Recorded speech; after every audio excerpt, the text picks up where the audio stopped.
Tu és o Deus dessa terra, Tu és o Rei desse povo, és o Senhor da nação. Tu és a luz desse mundo, esperança para os perdidos. Tu és a paz para os cansados. Tu és. Ninguém é como o nosso Deus. Ninguém é como o nosso Deus.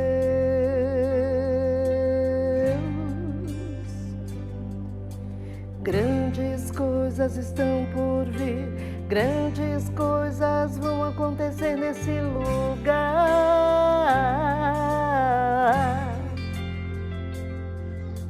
Grandes coisas estão por vir, grandes coisas vão acontecer nesse lugar.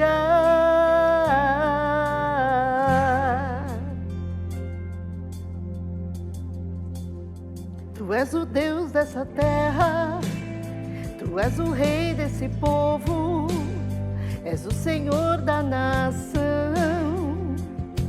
Tu és a luz desse mundo, esperança para os perdidos.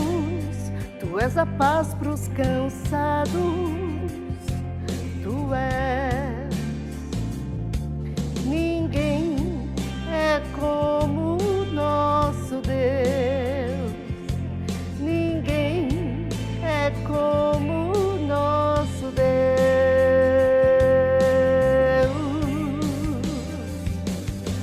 Grandes coisas estão por vir, grandes coisas vão acontecer nesse lugar.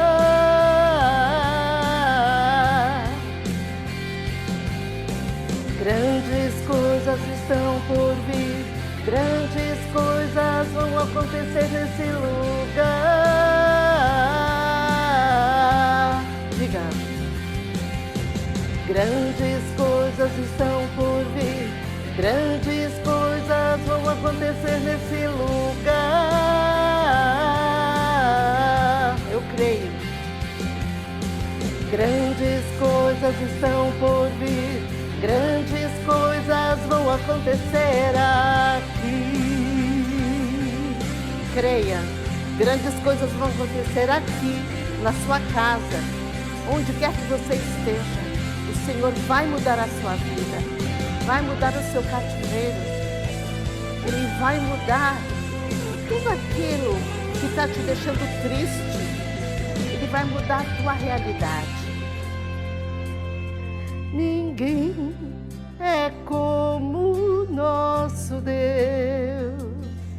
Ninguém é como o nosso Deus.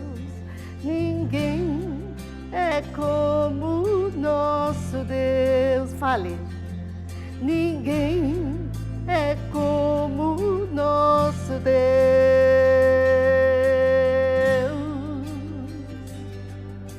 Grandes coisas estão por vir, grandes coisas vão acontecer nesse lugar. Profetiza. Grandes coisas estão por vir, grandes coisas vão acontecer nesse lugar. Profetiza crendo. Grandes coisas estão por vir, grandes coisas vão acontecer nesse lugar.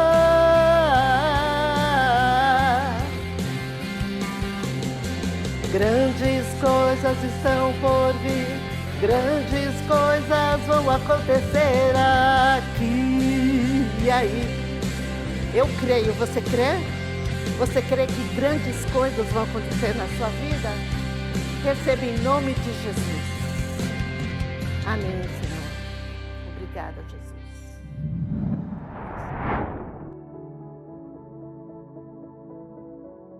A paz do Senhor, amada igreja, amado irmão e irmã, sejam bem-vindos a mais um culto da série Falando de Deus. Para que Deus fale grandemente ao nosso coração, nós temos que estar em comunhão com o Pai.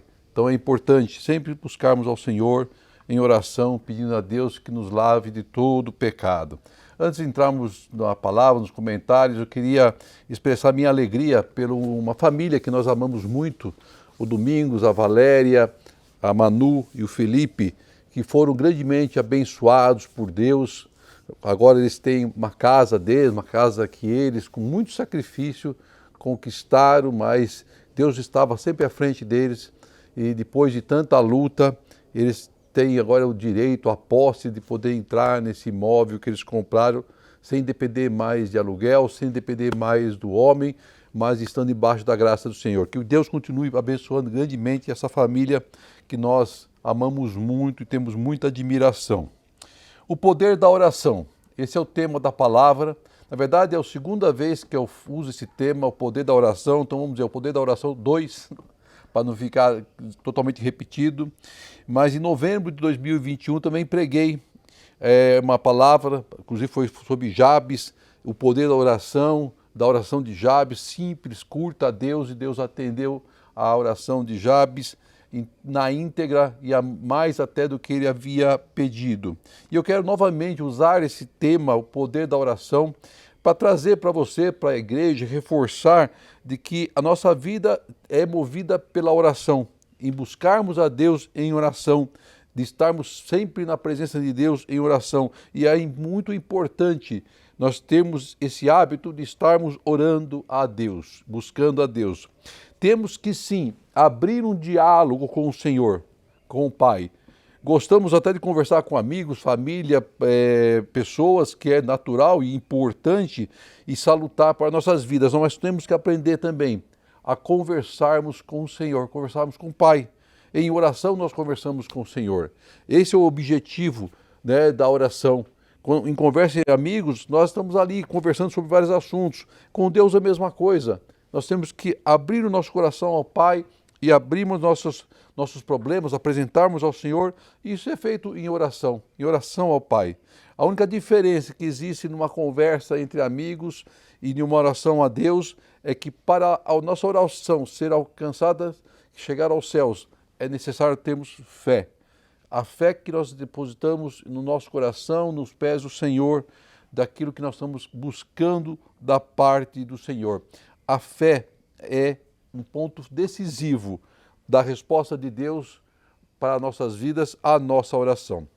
E antes de entrar na palavra, eu quero relatar um testemunho que eu encontrei na internet e eu achei muito interessante e nem sabia desse testemunho dessa família, que passou por um momento de grandíssima prova, né, e de desespero mesmo. O fato é relatado no testemunho dessa família, ele aconteceu no incêndio da Boate Kiss.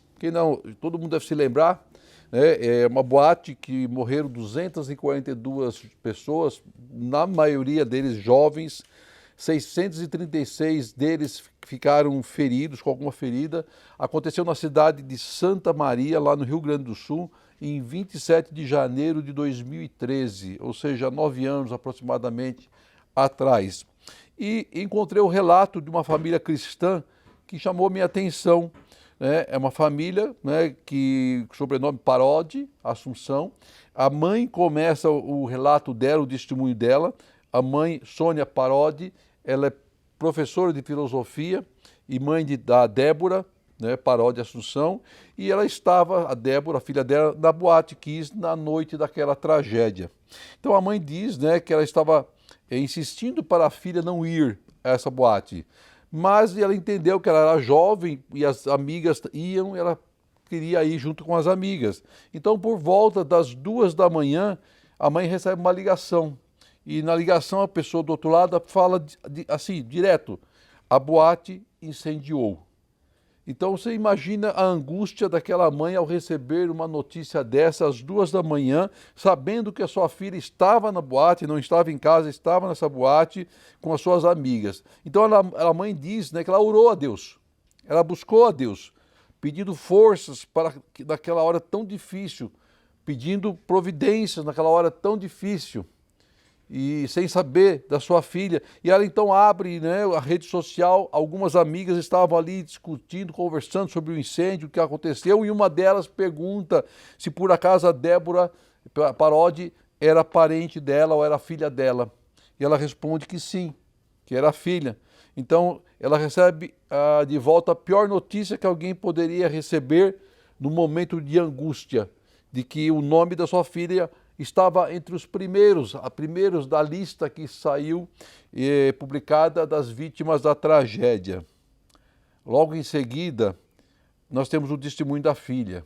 Na verdade, foi uma notícia equivocada. A Débora diz que no dia 17 de janeiro, ela foi um dia normal para ela, comum. Ela de manhã foi à igreja e à tarde ela começou a conversar com as suas amigas, então elas a convidaram para irem à boate à noite. No princípio, ela não tinha aceitado o convite, porque ela entende que não seria o lugar ideal para uma cristã. Mas com a insistência das amigas, elas acabaram convencendo-a e ela aceitou. Quando chegou ao local, ela viu que tinha uma fila enorme para entrar e entrando no estabelecimento ele estava muito cheio e abafado. Então, a boate era muito badalada na cidade, muito conhecida e atraía muitos jovens. E a primeira coisa que ela pensou era de sair daquele lugar, porque tinha muita gente, estava muito abafado, mas a tentação, né, as amigas falou mais alto, ela acabou ficando naquele lugar. E de repente, ela viu uma correria dentro da boate, pessoas gritando, pegando fogo. A princípio ela não acreditou, ficou meio desorientada, então ela pegou as suas amigas pelo braço e as puxou para sair daquele lugar. Mas havia muita fumaça, parecia, segundo o relato dela, um filme de horror. E as pessoas já estavam clamando por sobrevivência e ela não conseguia mais respirar. Foi perdendo os sentidos e começou a pedir para Deus socorro. Começou a clamar a Deus por socorro, para que Deus a salvasse daquela situação. Ela pede perdão a Deus para entender o que era errado ela estar naquele lugar e ela não ter ouvido a voz dos seus pais. Não deveria ter ido naquele lugar, deixou de ouvir as vozes dos pais que tanto insistiram para não ir. Não queria morrer, mas achou que perderia a sua vida naquela noite, naquele momento, naquele lugar. E foi desfalecendo e desmaiou. E nessa hora um dos seguranças da boate voltou para dentro da boate e a viu e a pegou e salvou-a, tirando para fora e levando para um estacionamento à frente do local. E já fora da boate, diz ela que viu muitas pessoas deitadas, esticadas na calçada, na rua, mas sem vida, mortas, caídas no chão, intoxicadas pelaquela fumaça. No fim, ela diz que encontrou um anjo que a tirou da Boate Kiss. E graças a Deus, ele está vivo também. E graças a Deus, Deus ouviu a sua oração. Mais tarde, ela reencontra esse segurança, que era o Rodrigo Moura, de 20 anos. E ela encerra o seu testemunho dizendo que naquela noite Deus lhe deu uma segunda chance. Que nós devemos ouvir, sim, mais os nossos pais, e estar sempre buscando a Deus em oração e estarmos sempre atentos às formas que Deus usa para falar conosco. Claro que eu contei um pouco do testemunho dela, das minhas palavras, mas você pode depois pesquisar e ouvir o testemunho por completo. Inclusive o pai dela fala também. Mas é um relato, é um testemunho que mostra, mesmo que nós estamos num estado de luta ou de prova, o cristão tem a certeza de que Deus ouve a sua oração, a oração de fé, a oração de um escolhido. A oração é a maior arma, o escudo que o cristão tem em suas mãos. E nós temos que aprender a usar. Infelizmente, muitas vezes nós duvidamos disso, do poder da oração. Por isso que às vezes nós não ouvimos uma resposta à nossa oração. Mas para não ficar somente nas nossas palavras, nas minhas palavras, eu convido a igreja, se possível, a abrir Mateus 21, do versículo 18 ao versículo 22, que diz assim: de manhã cedo, quando voltava para a cidade, Jesus teve fome. Vendo uma figueira à beira do caminho, aproximou-se dela, mas nada encontrou, a não ser folhas. Então lhe disse: nunca mais dê frutos. Imediatamente a árvore secou. Ao verem isso, os discípulos ficaram espantados e perguntaram: como a figueira secou tão depressa? Jesus respondeu: eu lhes asseguro que, se vocês tiverem a fé e não duvidarem, poderão fazer não somente o que foi feito à figueira, mas também dizer a este monte: levanta-se e atire-se ao mar, e assim será feito. E tudo o que pedires em oração, se crerem, vocês receberão. Se tudo pedires em oração, se crerem, vocês receberão. Esse texto que nós acabamos de ler nos relata, primeiro, a saída de Jesus de Jerusalém. Ele passa por Jerusalém para purificar o templo e nisso ele expulsa do templo os compradores, os cambistas, os vendedores de pombos, e eles alerta a todos que está lá, que está escrito lá em Mateus 21:13, a minha casa será chamada casa de oração, mas vocês estão fazendo dela um covil de ladrões.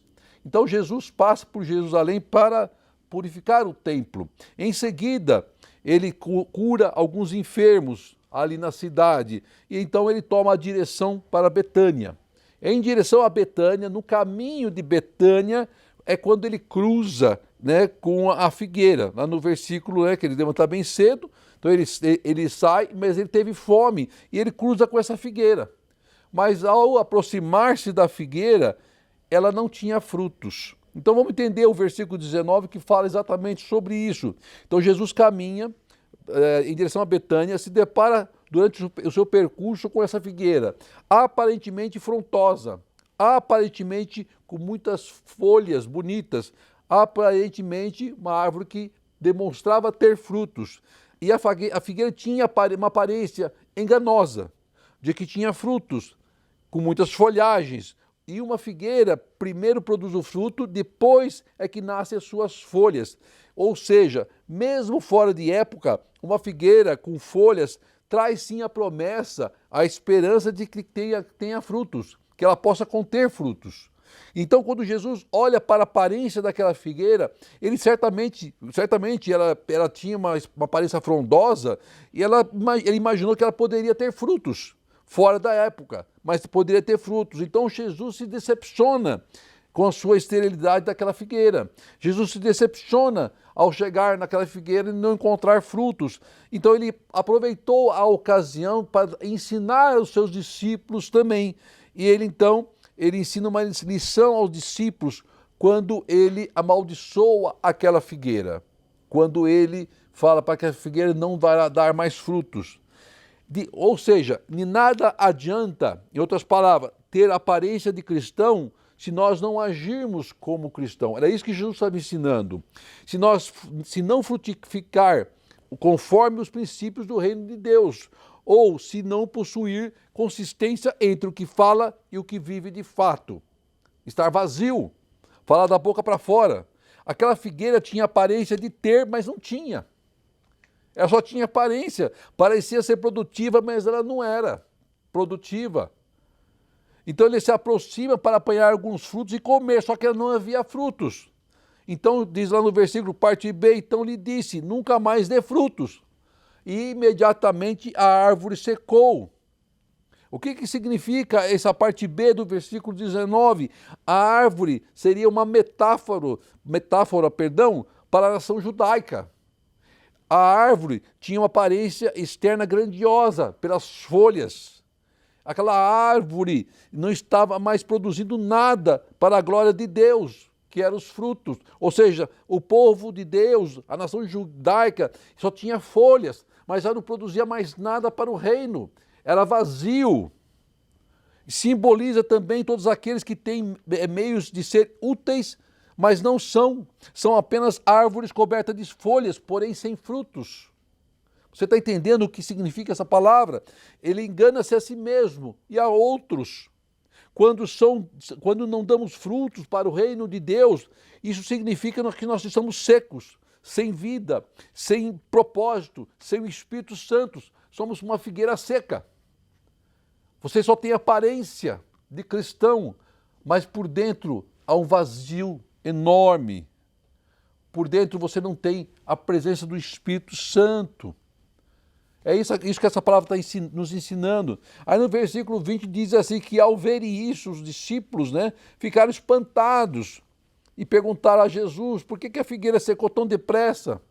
Então pensa comigo, não é estranho os discípulos se comportarem assim, porque eles andavam com Jesus, eles estavam com o Mestre, presenciavam os seus milagres, sabiam que nada era impossível para o Filho de Deus, que sua palavra tem poder, inclusive, para amaldiçoar aquela figueira. Em Mateus também nós temos um relato que Jesus amaldiçoou a cidade de Cafarnaum, uma cidade que se tornou ruínas, a cidade que acabou. Então nada é impossível para Deus. Estar na igreja, isso eu repito sempre, estar na igreja não significa estar em Cristo. Nós temos que estar cheios do Espírito Santo, e eu tenho repetido isso várias vezes para que nós entendamos o quanto é necessário estarmos em Cristo, vivermos e praticarmos os seus milagres em nossas vidas.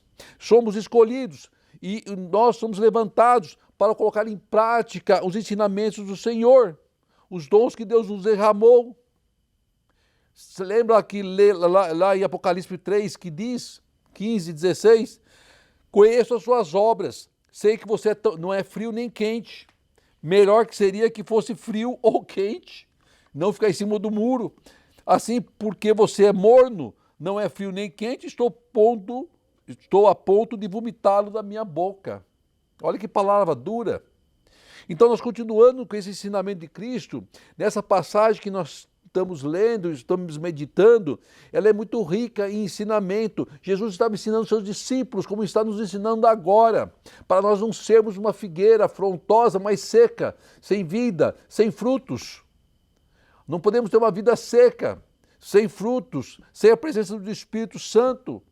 Para que as coisas aconteçam em nossas vidas, nós temos que ter dentro de nossos corações a presença do Espírito Santo, para assim inalarmos, para assim mostrarmos àqueles que estão à nossa volta que há um Cristo que vive em nós. Aí o versículo 21 diz que Jesus responde, que eu lhe asseguro que se vocês tiverem fé e não duvidarem, poderão fazer não somente o que foi feito à figueira, mas também dizer a este monte, levanta-te, atire ao mar. E assim será feito. E tudo que pedires em oração, se crerem, vocês receberão. Ao fazer a figueira secar, Jesus ensina uma lição prática sobre a necessidade de ter fé em Deus, ter fé nas promessas de Deus. Todas as coisas que vocês pedirem em oração, tenham fé que já receberão e as terão. Essa é uma lição muitíssimo importante para nossas vidas, como foi para os apóstolos. Sem fé é impossível agradar a Deus. Cristo estava ensinando a fazer a figueira secar, a não sermos como uma figueira e secarmos a nossa vida. Então, assim como a figueira, a nação de Israel tinha aparência enganosa. E hoje em dia também você vai encontrar muita gente com aparência enganosa, dando a impressão de obediência à lei, só dando a impressão que temiam a Deus, dando a impressão que serviam a Deus, dando a impressão que amavam a Deus, mas era tudo uma mentira, era tudo uma farsa, lobos em peles de cordeiro, porque eles estavam secos por dentro, uma vida de aparência enganosa. Você já viu ou conhece alguém, uma pessoa com esse tipo de situação, com essa aparência? Todos nós já. São pessoas que fingem ser o que não é. Mentirosas, vivem uma vida de mentira, por fora são uma coisa e por dentro são vazios. Tem um ditado antigo que diz assim, por fora, bela viola, por dentro, pão bolorento. Minha mãe falava isso, né? Por fora, bela viola e por dentro, pão bolorento. Ou seja, aparentar viver um padrão de vida acima da sua realidade. Quem vive de aparência é manequim de loja, irmão. Quem vive de aparência só engana a si mesmo. Quem vive de aparência morre sem essência. Nós temos que viver a presença do Espírito Santo em nossas vidas. Tem um outro ditado popular que diz que quem come mortandela e arrota caviar. Você já deve ter ouvido isso, né? Eu gosto de mortandela, não gosto de caviar. Mas o sentido dessa palavra é a mesma coisa. Pessoas que ostentam aquilo que não são. São uma figueira seca, vazia. Era o que Cristo estava ensinando nessa passagem maravilhosa. E nós temos que nos afastar da aparência enganosa de pessoas que agem dessa forma, falam que não vivem, pregam intimidade com Deus, mas não vivem essa intimidade. Vão à igreja vazios e voltam vazios. Aparentam ser cristãos fervorosos, mas o coração está seco, morto, sem vida. Nós temos que ter um coração pungente, um coração fervoroso à presença do Espírito Santo. Deus quer verdadeiros seguidores, verdadeiros cristãos, e temos que nos voltar ao Senhor em adoração e humildade. Ainda há tempo de um concerto com Cristo, ainda há tempo de voltarmos à presença de Deus, ainda há tempo de darmos frutos, de não deixarmos o Senhor, temos que deixar, o Senhor regar as nossas vidas com a sua presença, de nos encher com o Espírito Santo e voltarmos a produzir frutos. Um cristão não pode ser ator, que só interpreta, mas não vive. A vida de um cristão é real, e não nós não vivemos um personagem de filme ou novela. Nós vivemos uma vida real e temos que viver essa vida intensamente na presença do Pai, da presença do Senhor, sermos verdadeiros cristãos na essência da palavra. É o que Deus está nos ensinando, é o que Deus está nos mostrando essa palavra. Às vezes a gente acha, né, lendo essa passagem, puxa, Cristo foi ruim, né? Ruim, modo de dizer. Por que ele amaldiçoou a figueira? Mas ele aproveitou a ocasião e o momento para dar um ensinamento aos seus apóstolos e para nossas vidas. 2 Pedro 3,18, cresçam, porém, na graça e no conhecimento de nosso Senhor e Salvador Jesus Cristo. E ele seja a glória, agora e para sempre. Cresça, meu irmão, no Espírito Santo. Cresça no conhecimento do nosso Senhor. Temos que aprender a viver intensamente a vida de milagres que Jesus nos prometeu e nos ensinou. No versículo 21, parte B, diz que ele assegura que se nós tivermos a fé e não duvidarmos, que nós faríamos coisas maiores do que ele tem feito. Coisas maiores. Ter fé, não duvidar. Só assim poderemos operar milagres maiores do que Cristo nos ensinou. E podemos vivenciar esses milagres. Esse acontecimento narrado no Evangelho de Mateus e também em Marcos, lá também você vai encontrar, ele é muito rico em ensinamento. São 4 versículos que nos ensinam muito. E se não mergulharmos na palavra, ficamos confusos do porquê Jesus usou aquela figueira e secou aquela figueira. Jesus não amaldiçoou a figueira pelo simples fato dela não apresentar fruto, mas sim pela sua aparência enganosa de ser frutífera. Presta atenção, a figueira poderia não dar fruto porque ela não estava no tempo. E quando ela não está no tempo de fruto, ela fica realmente sem folha. Mas aquela figueira ela tinha uma aparência enganosa, uma aparência de uma figueira que estava com frutos. Foi por isso que Jesus amaldiçoou. Jesus está dizendo, olha, aqueles que têm aparência enganosa, esse eu não quero. Esses não fazem parte de mim. Afasta-te de mim, Satanás, porque tem aparência enganosa. Porque eles se mostram uma coisa, mas por dentro são vazios. Não têm o Espírito Santo. Falam da boca para fora. Esses não conhecem verdadeiramente Cristo. Os maiores inimigos de Jesus foram os mestres da lei e os fariseus, que aparentavam ser algo e na realidade não era. Eram homens de Deus, conhecedores da lei e religiosos, porém tudo isso não passava de aparência. Não passava de aparência. Portanto, nós devemos vigiar para que as nossas palavras semeiem vida e estejam em concordância com a vontade do Senhor, de Deus, que é boa, perfeita e agradável. Esteja na presença do Senhor e tua fé vai mover montanhas. Tua fé vai transformar situações que aparentemente são impossíveis naquilo que você tanto busca nas tuas mãos. Hoje eu presenciei isso na vida de um irmão de um imóvel que estava pelos olhos dos homens, era impossível de ser conquistado, mas Deus fez uma reviravolta e ele recebeu a posse. Irmão, creia nas promessas do Senhor, creia na palavra de Deus, não seja uma figueira seca, mas seja uma figueira que dê frutos, em nome de Jesus. Oremos ao Pai. Querido Deus, amado Senhor, obrigado pela essa palavra maravilhosa, Pai. Que não sejamos uma figueira seca, mas sejamos uma figueira que dê frutos, Pai. Que nós possamos colocar nossos dons em prática, Senhor, para levar a Tua palavra que salva, que cura e que transforma, querido Deus. Encha-nos com o Teu Espírito, encha a Tua igreja, visita cada homem e mulher que está assistindo este culto, Pai. Que ele possa receber uma presença especial do Espírito Santo, Senhor, trazendo alegria, milagres sobre nossas vidas. É isso que nós pedimos, Pai amado. Não nos deixe só, Pai. Não afasta de nós o Teu Espírito, Pai. Que o grande amor de Deus, as doces e maravilhosas consolações do Espírito Santo de Deus esteja com toda a sua igreja, hoje e sempre. Amém e amém. Obrigado, Pai. Grandes coisas estão por vir, grandes coisas vão acontecer nesse lugar.